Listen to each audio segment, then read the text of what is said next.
So we're going to talk a little bit about pressure, Roger. Patrick, that's the plan. That's the plan. Let's do it. Now we're talking about forged under pressure, and I think when we were talking about this, I think pressure is something you can learn to deal with, but you've literally got to practice under pressure to deal with pressure. And our diving sort of lends itself to that being true. I think today we're going to talk about how we identified the Istar wreck or the USS Nama. And when you watch that video, we didn't just go to 75 meters. We practiced to get to 75 meters. And that's how you deal with pressure is you practice under pressure. You've got to have some sort of feedback loop. You've got to see what worked, what didn't work, so that the next time you're in that situation, you're able to deal with pressure. I agree, Pat. It's definitely a gradient that you kind of work towards, and I think that's the case with anything that you're trying to master. But I think what is interesting is that pressure in whether it's pressure at work, pressure in relationships, pressure in a given situation, it is definitely something you can learn how to deal with. You just need to apply yourself. So what I suggest we do is I'm going to play the video that I shot or that I cut together of that dive, which we can share with the audience as well. And then we can, reflect on that whole process and take it from there. 100%. And I think while you're getting that loaded up, let's talk about how we got to that moment on that dive, sort of the build up, because when people watch that video, they just see us on that dive, but that dive started months ahead of time. I think you just come off a long shoot and got hot, and during that shoot, you'd contacted me saying, "Hey, wow, I see you're doing all these deep dives. Um, I'd like to do some of those deep dives with you on the wreck." That's correct. My rationale was very much exactly as we discussed earlier, that I really believe that if, the concept of a bell curve, right? Most people live their lives and operate inside the bell curve, which is the average. My philosophy is that if you can learn to operate outside the bell curve, operating inside the bell curve becomes infinitely easier, right? So as you know, with filming, the task loading, for me, diving has to become completely and utterly second nature. I don't want to be thinking about diving. I want to be focusing on the cinematography. So that was very much the rationale behind reaching out to dive with you and push the limits of my diving ability.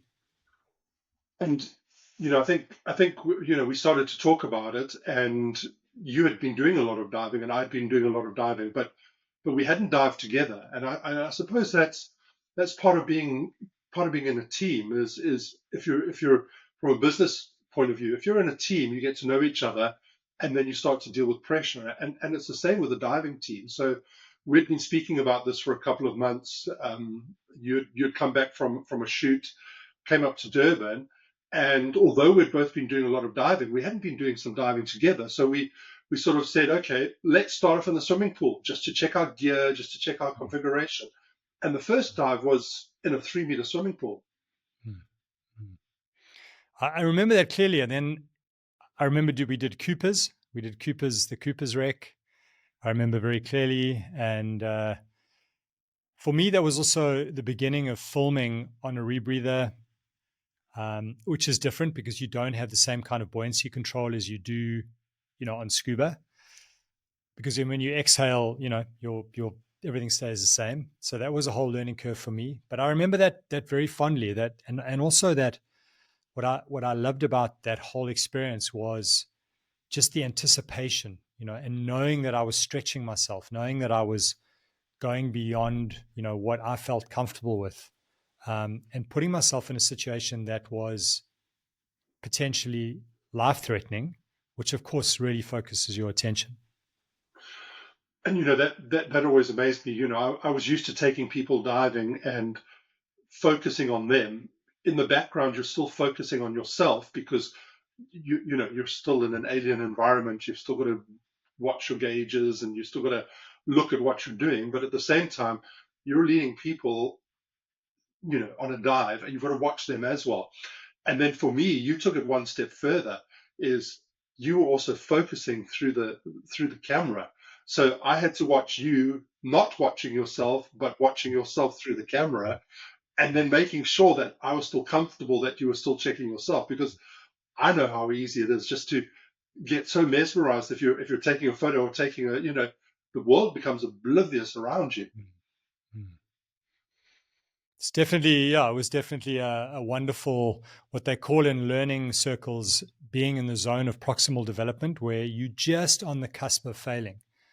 But, so you're not too much under pressure where you lose confidence, but you definitely having to concentrate. And I think that whole experience of diving with you, first on the Ghost Fleet, and then, building up to that whole coelacanth expedition, which only happened around 2015, which was about 4 or 5 years later.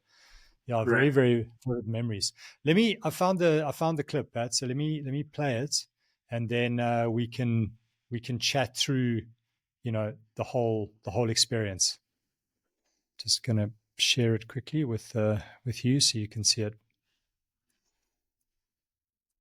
And as you're playing that, just there might be some divers watching this, and there'll be a big train of thought that says you should all be diving on the same equipment. And on this dive, and on these dives, I'd chosen to dive on open circuit. And for me, there was a real conscious choice choosing to dive on open circuit, is that for me, it's not going to fail. With a rebreather, I've got a lot more to monitor and a lot more to be watching.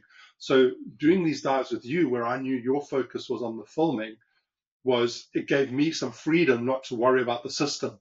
I was quite comfortable with open circuit, whereas you are on a rebreather, which is, to coin a phrase of a good friend, it's doing everything in its power to try and kill you.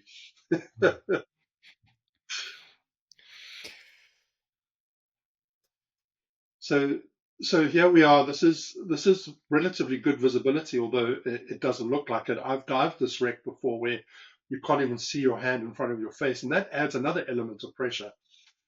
Pressure is all about visibility, about seeing what's coming, about knowing what's there. And for me, this had been about my 10th or 15th dive on this wreck, and a 75-meter dive is still quite it's a deep dive, but I knew the layout of this wreck. I knew where everything was, but this was your first dive on this wreck, so you had a different experience than I did. Yeah, very much so. And the beauty for me is that I'm very much focused on you. So I'm watching you the whole time. Obviously, there's moments like this where I'll see something and try and get a cutaway or, get a tight or wide. But yeah, I mean, for me, this was just very much about having, trying to frame you in the landscape, because without you, the imagery is not nearly as compelling. For me, what makes this footage and is the fact that you've got this diver, in this kind of hostile landscape.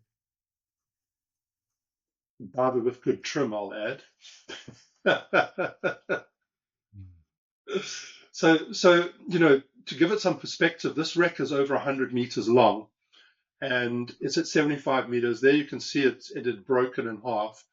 And at this stage, we hadn't had any good video footage of it. I'd taken a GoPro down and filmed it a number of times with GoPro, but nothing nearly like this. And just being at this depth, you've got the pressure of water on you. But you've been quite specific with how I should hold the light and where I should hold, how I should be shining the light for you. That added an element of pressure onto me because I didn't want to fail. I wanted some really good footage of here. But so even in a given situation, there is other pressure on you, external pressure that might not necessarily have been a pressure, from a previous dive. No, exactly.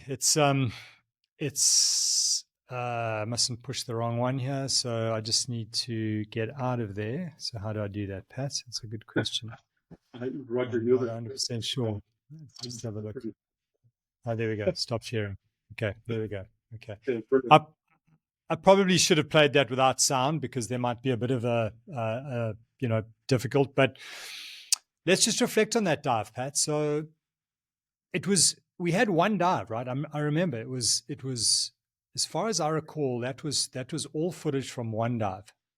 It was one dive. So we'd done the swimming pool. We'd done a reef dive, which was to 18 odd meters. Then we did Cooper's Wreck, as you said, which is at 30 meters. And then I think the next dive we did was on a place called Ledges, which was at 40 meters. Then we dived the Namakwa or That's right. And that was at 60 meters. And so this was our seventh dive to get onto that 75 meter wreck. And, it's an incremental build up, testing all your systems, making sure everything works, not just of your own equipment, but as a team. And you know what you got a glimpse there at the end of that video is we also had 5 or 6 support divers besides the boat crew in the water meeting us at various stages to try and alleviate some of that pressure to take it away from us. That's right. So I remember having 2 bailouts, right? I had a bottom gas and I had a travel gas. So if I ran into issues and needed oxygen, that would have to be brought down by the support divers, right? Did you carry oxygen? Just talk me through what you had. I carried everything with me to complete that dive. And I was comfortable that, given the volume of gas I had on that dive, that if there was a problem, the rebreather does give you an ample extra supply of gas. If the rebreather is working well, you never touch any of those bailout cylinders that you have, which then gives me some added backup, alleviates the pressure on me. But for me as well, those were near perfect conditions off Durban. There wasn't any current there, although it doesn't look like it. That was really good visibility. So immediately those outside factors are removed, because if you're fighting against a screaming current just to get down to the wreck, or the visibility is, we've done some dives where you can hardly even see your hand in front of your face. Those external pressure points make everything else seem so much more difficult. So I think on that dive, we were comfortable that we would find the support divers. I still carried enough gas with me that if you did have a problem, we would have ample gas. But, what people don't see is you're carrying this big, bulky camera as well. Well, actually, on that one, it was the D800. So it was still the smaller one. I mean, still bulky. It had an external monitor and things like that. No, correct. It definitely wasn't a GoPro. And as well, I had clips on that camera so that if I did get into trouble, I could quite easily clip it off and then be hands-free to either assist with someone else or, or take care of whatever situation I had. But for me, again, it's just interesting, the focus for me. If I think back how intensely, I think for you, it was, you had done a tremendous amount of deep diving. And this is something worth exploring is how relative pressure can become and how easy it is to forget that, while you might be very comfortable at 60 meters, for someone who's only ever dived to 30, 60 it's like breaking the sound barrier. I never forget, besides doing all the deep technical diving, I'm also a recreational diving instructor. And there was some, I was looking at some of my old logbooks. There were sometimes in a month period, I would do 28, 29, 30 days of deep diving. I had people from all over the world coming to dive on the wrecks that I was exploring. At one stage, I looked at my logbook. In 14 days, I'd done dives between 60 and 130 meters over a 14-day period. There was nothing shallower than 16 meters, 60 meters. And then I remember then teaching a deep course, a recreational deep course, where the maximum depth is 30 meters. And I remember being there as the instructor, teaching a group of 4 students. And they were so worried and concerned about going to 30 meters and what it was going to be like. And when I was at 30 meters, having done all this deep diving, as you say, it's all relative, because the 30 meters for me felt like, oh, this is so easy. This is so comforting. And I've got a direct path to the surface, from 30 meters. If something goes wrong, I can, head up to the surface and be at the surface in a minute and a half. And so it is all relative. We find ourselves in a pressure situation, and you think to yourself, how's that person dealing with this pressure so easily? Yet this person on this side is freaking out. And I think you've hit the nail on the head there, Roger. It is all relative. I was used to dealing with deep pressure. These students of mine, this was their first time at 30 meters. And for them, that was an enormous amount of pressure. Yeah, they'd feel the same anxiety going to 30 as you would now feel going to 150. But in their defense, you can die at 30 meters very, very easily. And, you can die in 1 meter of water. So it's an interesting thing how there's the whole issue of complacency as well, right? Where you just become so overly confident, and then, you get caught out. So it's an interesting, it's definitely a kind of a double-edged sword. I think becoming fit and pressure tested, you've still got to, keep reflecting and not become overly confident. And it's not about just you being confident under pressure. We've got a story for another day where it was on that exact same wreck, diving the Istar wreck, and we drop a shot line which hooks onto the wreck, and I'd gone to remove the anchor from the wreck.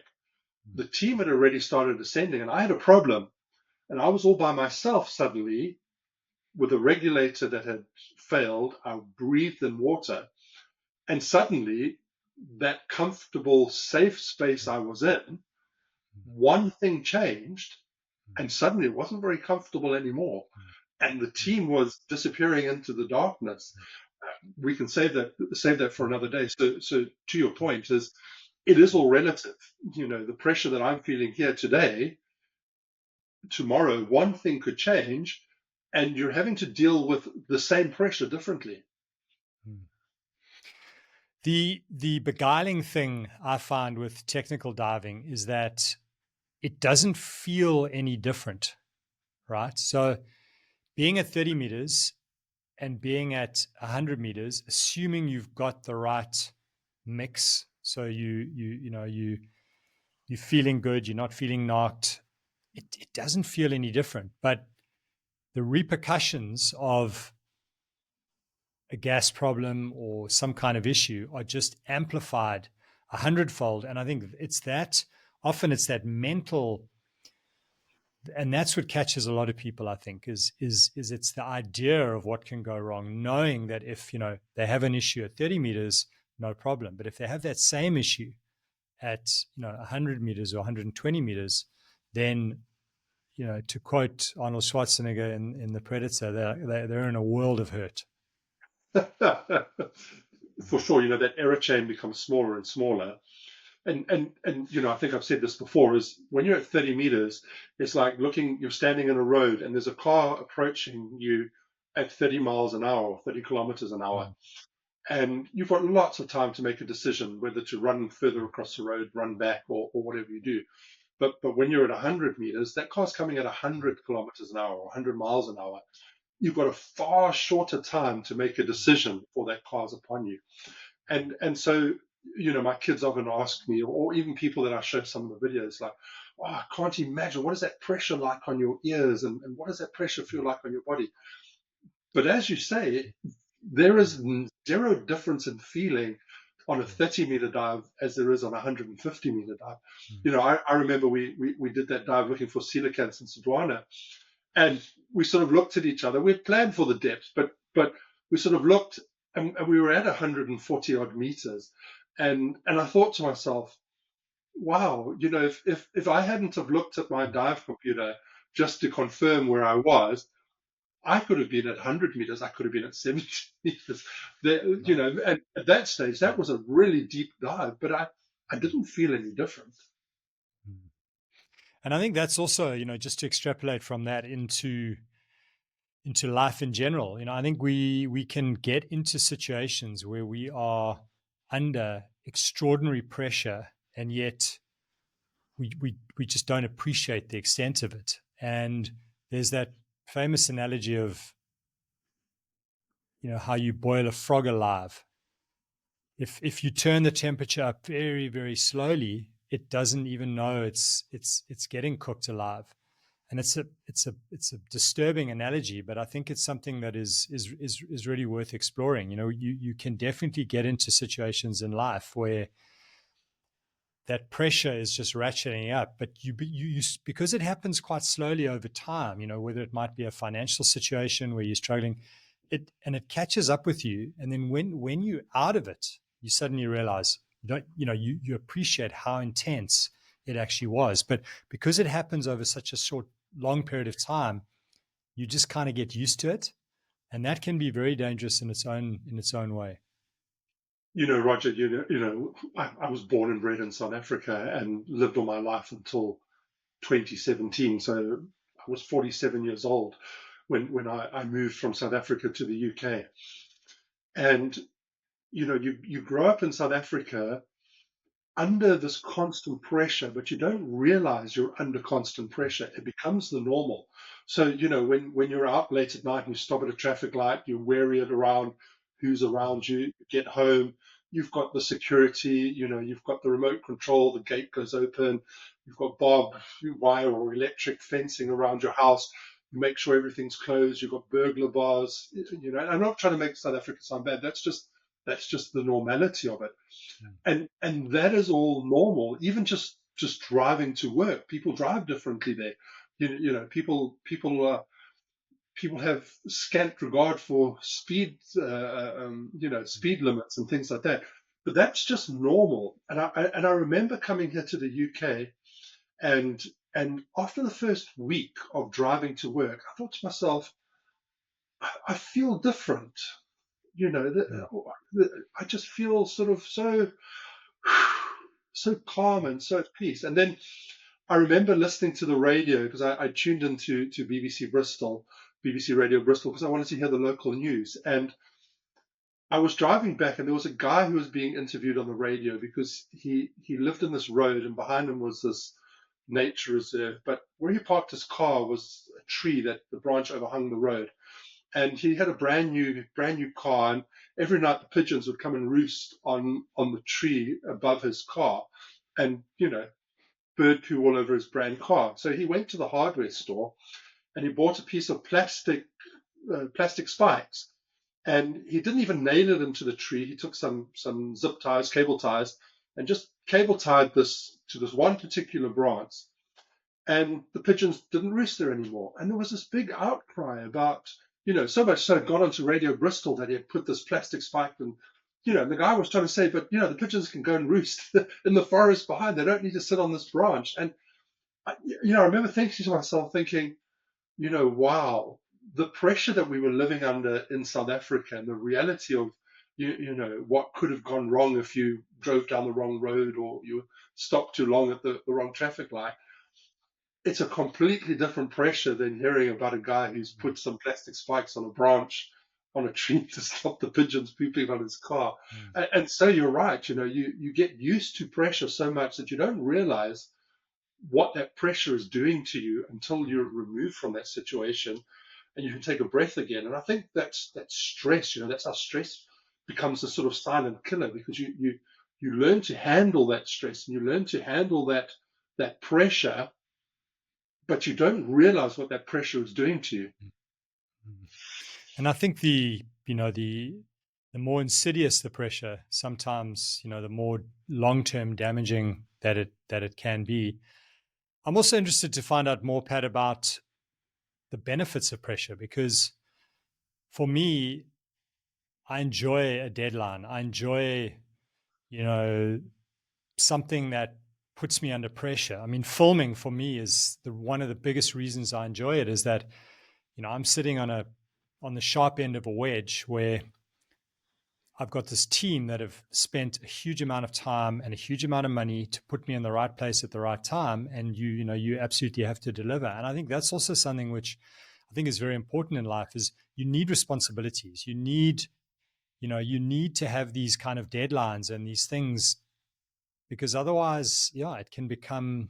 So I think it's finding that pressure balance, right? That right kind of gradient where you operate at your best, not only in the short term, but also in the long term, because you can't be under, insane pressure all the time. I think there are some people that deal well with it, but I certainly don't. A good way to say that is, we've done some deep dives, but if you were to equalize your ears as you're going down, if you don't equalize your ears in that first couple of meters of water, you'll pop an eardrum. But you can be at 150 meters and you don't feel any different on your body because you've equalized, you've got used to that pressure. And I suppose that's what you're saying. So pressure can be good. I mean, diamonds are forged under pressure. So pressure can be good, but it's how you manage that pressure and how you work with that pressure to either, as you say, you enjoy that pressure of a deadline because it sharpens you, it gets you focused. So that's managing pressure. But there are other people who would find that really tough, to have a deadline set for them and saying, I need this delivered by that time. For some people, that's real pressure on them. And also I find it interesting that if you take what we do when we dive deep, right? So for example, on that, I can't remember the exact numbers or what we were diving, but, we were going down to 81 meters or so for how long was it? Half an hour. Yeah. And then that would give us how much of a decompression penalty? Sure. 90 minutes, maybe even longer. Yep. So, 90. So, 90, and with the coelacanths, it was 10 minutes at 120 and 2 hours of decompression penalty. Pretty much. And I think that's an interesting analogy as well, because you put yourself under extreme pressure and then you have to allow your body time to off gas. And that's something I think we don't do enough of in Western society. In fact, probably a lot of societies, with this obsession with productivity, is that we put ourselves under immense pressure and then we just don't give ourselves any time to really off gas. I love that concept of off gassing. Just what are you doing? I'm off gassing. I'm not actually doing anything, but what I'm doing is actually really important for my long-term, viability. Even during the day, I find I'm most productive if I sort of focus for 25, 30 minutes. And then I take a 10-minute sort of breather, that off gas. So I focus. And then I'll okay, I don't have a timer on that, but I sort of know I do have a timer. My watch says move after 30 minutes. And so I get up and I walk downstairs and I walk into the garden. I maybe pull a weed out of the grass or pluck a dead leaf off the hedge or what have you, just for a couple of minutes. And then I go back to the office and my move bar is cleared on my watch. And then I do another 30 minutes. And if I get into that routine with pressure, off gas, pressure, off gas, I find when I reflect back on my day, I've been far more productive doing that cycle as opposed to spending a 6 hours, stuck at my desk trying to do as much work as possible. I'm not as productive if I'm allowing myself that little bit of decompression time, a little bit of off gassing. No, I think there's some rich insights and analogies that we really need to explore further in our conversations. And I definitely think it's time to start bringing in, some alternative perspectives and perhaps getting some people that are, either academics who study pressure or, people that we just know are dealing with extreme pressure situations, either in short kind of moments like a racing driver or a rally driver, or people who are doing it on a more sustained basis, like a trauma surgeon, for example. I think that's always fascinated me, is how does a trauma surgeon deal with that kind of pressure where they know Life. that, it's life and death. It's right in front of them. So I think we should perhaps leave it there, Pat. But I think let's definitely explore some of these themes, get more feedback, and then really start to unpack it further. Brilliant. No, I agree, Roger. And we've got so many experiences that we can share and get other people to share, because their pressure is great if you are able to identify it, if you're able to manage it, and you're able to off gas, if you're able to decompress. That's how you manage pressure, and that all ties into the diving world. But as you say, how does a trauma surgeon deal with that? How does a racing driver deal with that? How does somebody who's trading stocks deal with that? Those are high pressure situations. So yeah, we definitely need to explore that type of pressure in further episodes. Yeah, and both of us are embarking on entrepreneurial careers, and there's a lot of pressure in that too. So yeah, I'm very excited to explore this in a very open, candid way, and then start to make those findings and those learnings more readily accessible to our audience, so that hopefully they can apply them to their own lives. Because yeah, it's pressure's real. If you don't manage it properly, it can be catastrophic for sure. Brilliant. Well, thanks, Roger. Fantastic. Great, Pat. We will chat again next week. Brilliant. See you then. Cheers, Pat. Yeah.